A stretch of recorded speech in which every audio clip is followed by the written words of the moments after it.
It really is amazing how many leaders want to take charge, take control. They want to guide the bus, steer the ship, lead the canoe, and yet often they're sitting in the back asking someone else, so where are we going? What are we doing? How are we going to get there? Oh, they want the title leader. They want the responsibility of leader. They want, obviously, the paycheck that comes along with being the leader. What they don't want to do is be the person who's assessing every battlefront and asking, what's next?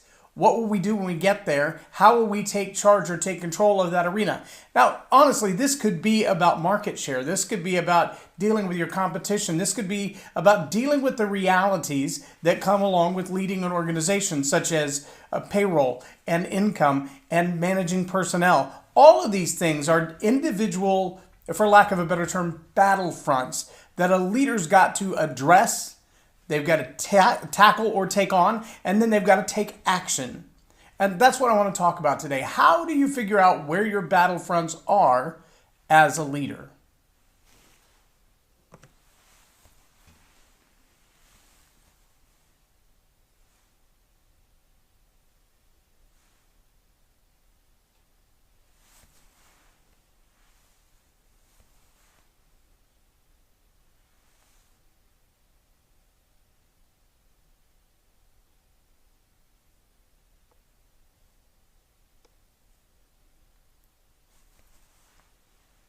Welcome to Leading Leaders Podcast, 5-minute videos, 5 days a week.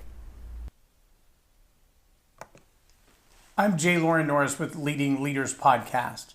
And if you've been following over the last, couple of weeks, one of the things you've probably seen as a common theme is the idea that leaders today face a major battle. I listened to a governor yesterday and then again today who talked about how as a political leader, one of the challenges faced in the area that she serves is a bill that's been presented, and the bill itself has a great face. The bill says, we want to accomplish this thing.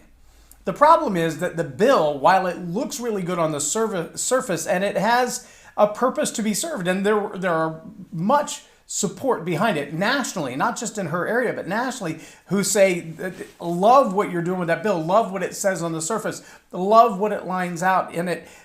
When the governor did the research, the legal team came back and said, well, it's a great bill, but it has a major flaw, and that is, as the bill is written, it opens itself up for a lawsuit.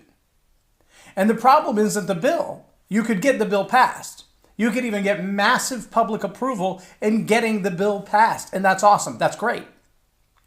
The problem is you can't win the lawsuit. And it's not about actually losing the lawsuit. Writing the bill, proposing the bill, approving the bill, presenting the bill, everybody cheering about the bill invites a lawsuit that you currently don't have.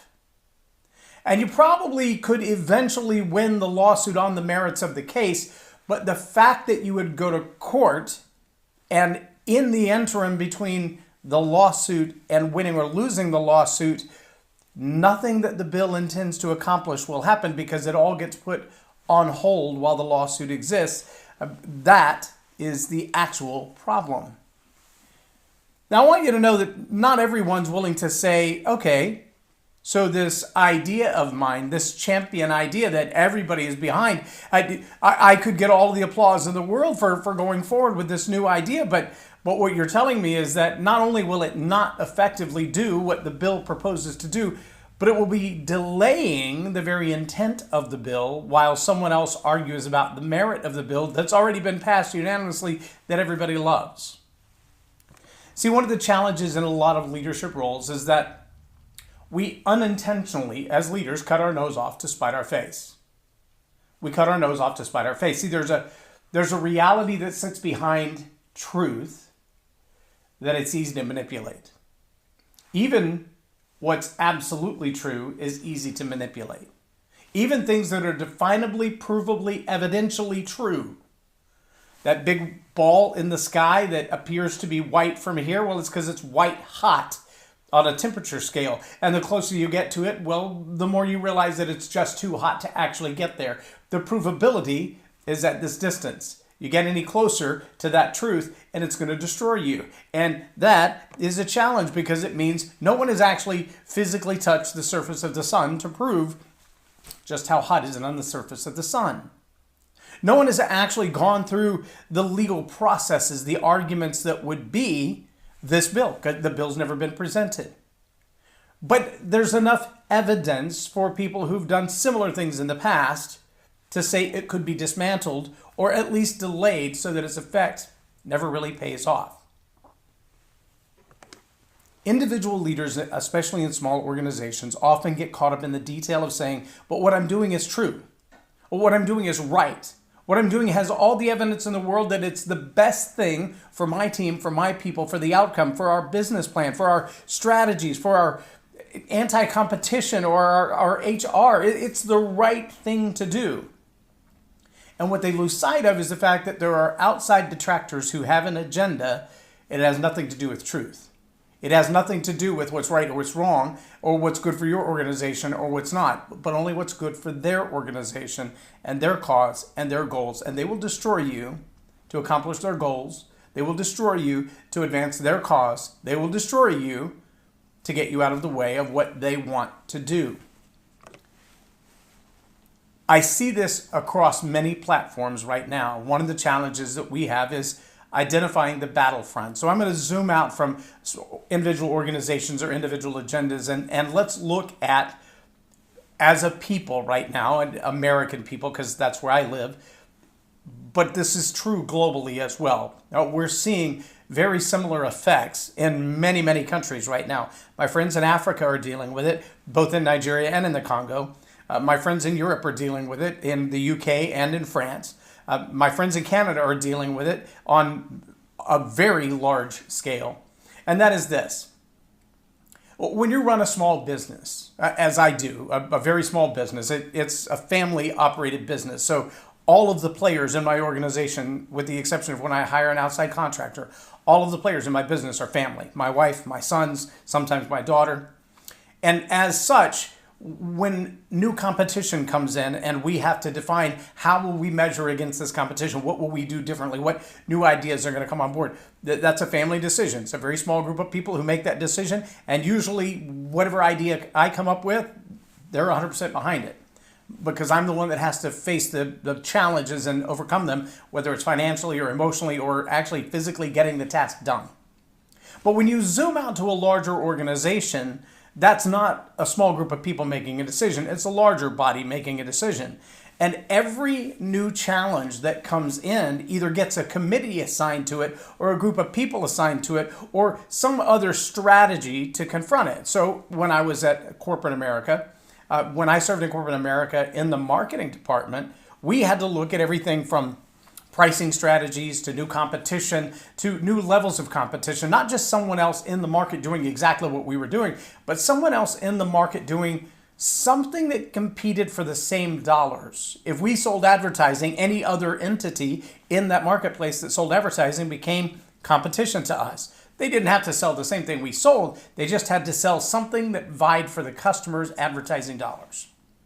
Now that's one battlefront in marketing.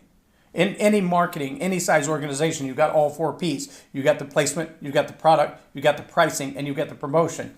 So pricing is just one of the 4 pillars just in the marketing department. Now you've got to position yourself against any other competitor, et cetera, et cetera, et cetera.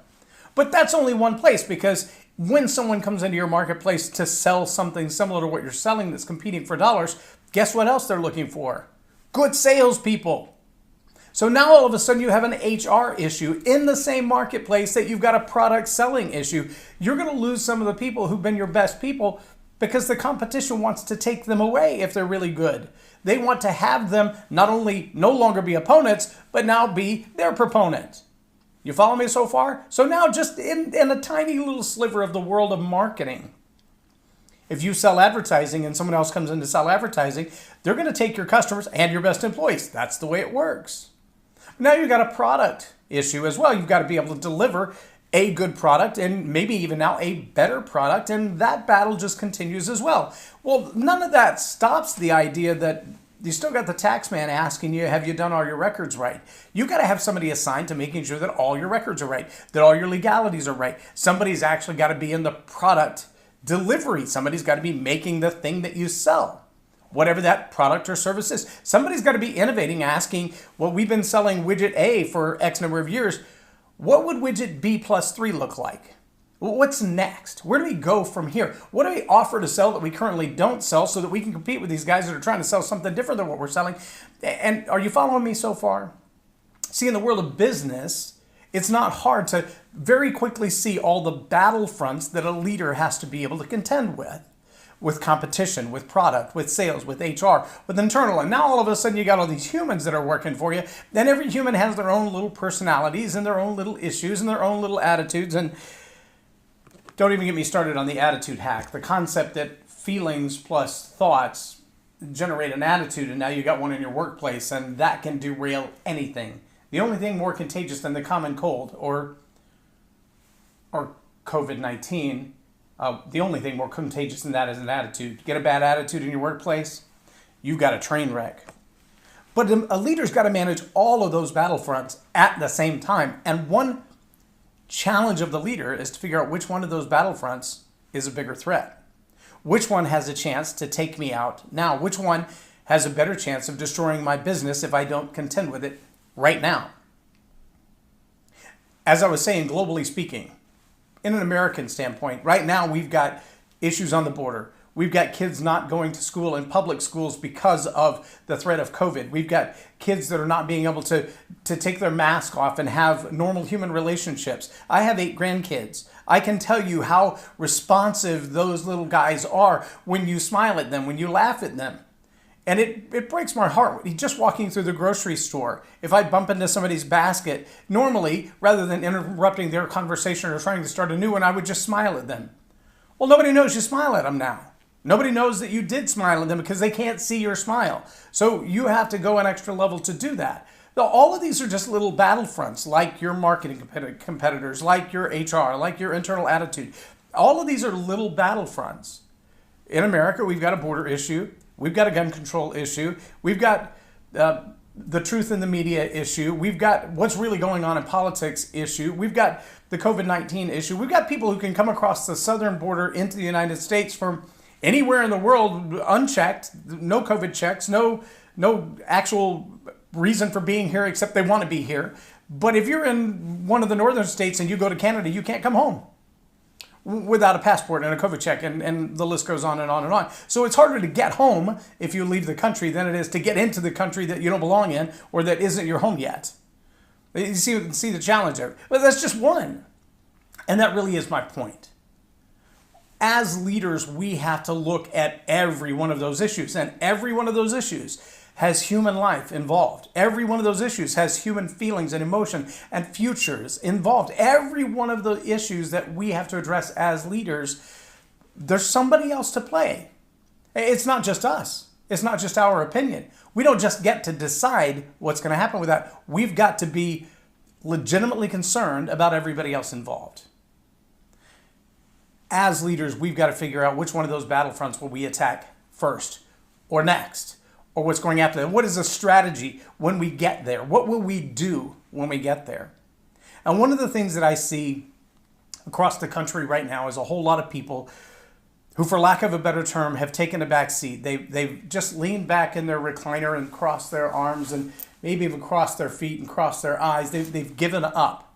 They feel like there's too many battlefronts. I can't pick one. Is it my finances? Is it what's coming down the pike with the banks and the way that finance is being changed? Is it do I invest in gold or do I invest in real estate? And what happens when I invest in solar energy and then it all goes bankrupt? Or I invest in oil and then it all gets shut down? What if I have a job in the pipelines? Then it all gets shut down. All of these are issues that have to be addressed. And many people have just said, I'm done. I'm checking out. I can't fight it anymore. I don't even know where to fight. I don't know what to do next. Trying to lead a household, trying to lead a small business, trying to lead a country. Those are not easy tasks, but they require that all of us pipe up, that we give our voice, that we have something to say about this. So one of the little projects that I've taken on kind of as my own And nobody asked me to do this, so to speak. Nobody came to me and threw their hands up and went, I need you to do this desperately. This is the next thing in the marketplace. No, it was, I believe, an inspired idea. For a lot of people, it doesn't make any sense at all. It's not really a pivot in my business. It's an additional service, if you will.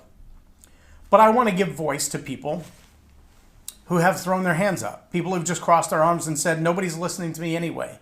Why would I even say something when nobody cares? Trust me, people care. Your voice matters. You may not have an opportunity right now for people to hear what you have to say who have lived through your experiences. I got to sit in a room yesterday with a teacher who's no longer teaching in the classroom, but she is a special ed teacher with more than 20 years experience. And she's now helping raise and tutor young kids who are coming out of the public school because they've missed a whole year of their pre-K or their first grade.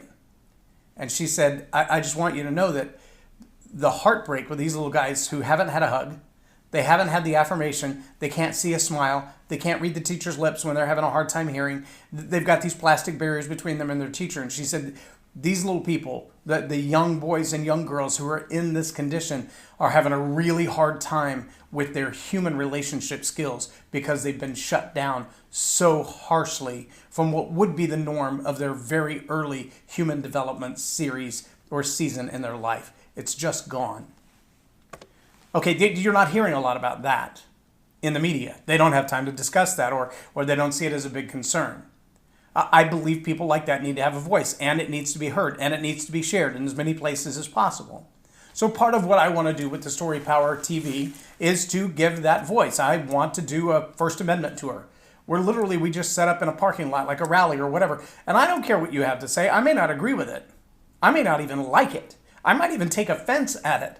But you have a right to say it, and you should say it. If there's an opinion rolling through your head, as long as it's not harming other people, you should have a chance to get it off your chest, because there's a real strong chance you're going to say something, and as the words come out of your mouth, you're going to go, now that I think about that, now that I actually say that, that's not such a good idea. Now, just be honest with yourself. You know that's happened in your life already. You said something, and when you said it out loud, you went, did I say that out loud? Because that was like the dumbest thing I've ever heard. And I can't believe I'm the one that said it. I'll raise my hand. I know I've done it. Over the course of my life, I've said and done things that I look back on and go, I can't believe I just said that. But the challenge is that we've allowed ourselves to think it and act on it, even if we have never voiced it. And getting a chance to voice it not only removes the silence, but allows us to challenge ourselves and go, if I think that through, if I process that thought completely, if I actually verbalize that or vocalize that, will it change my opinion of it? It's possible. Might also trigger something in someone else who says, you're right, that I hadn't thought about it like that. That's a great idea. We can take action like this.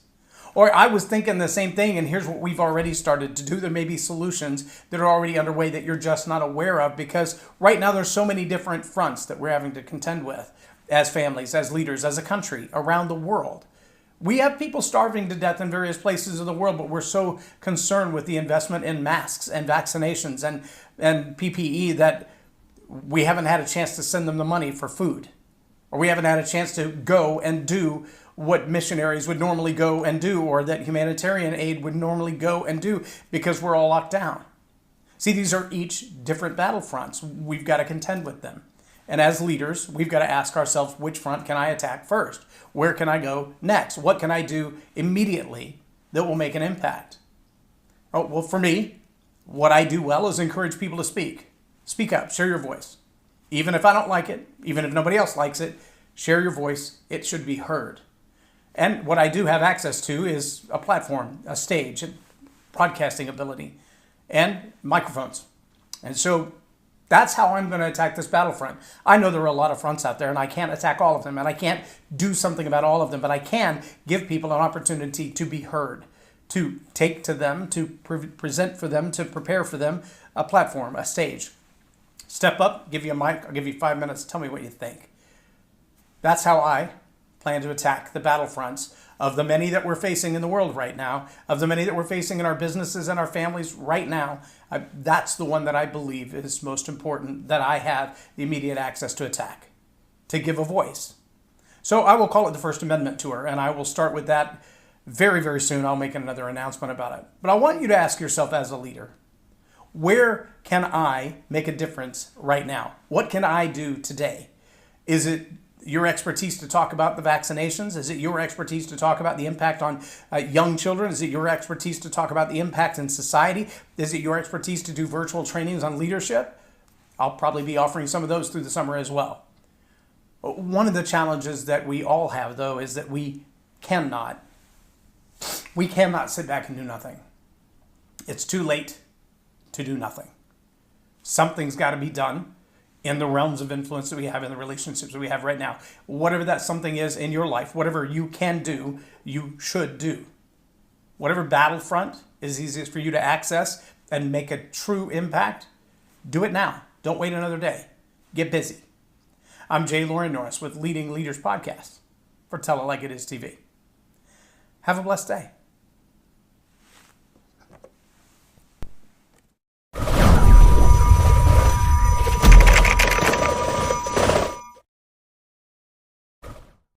Subscribe now for our extensive video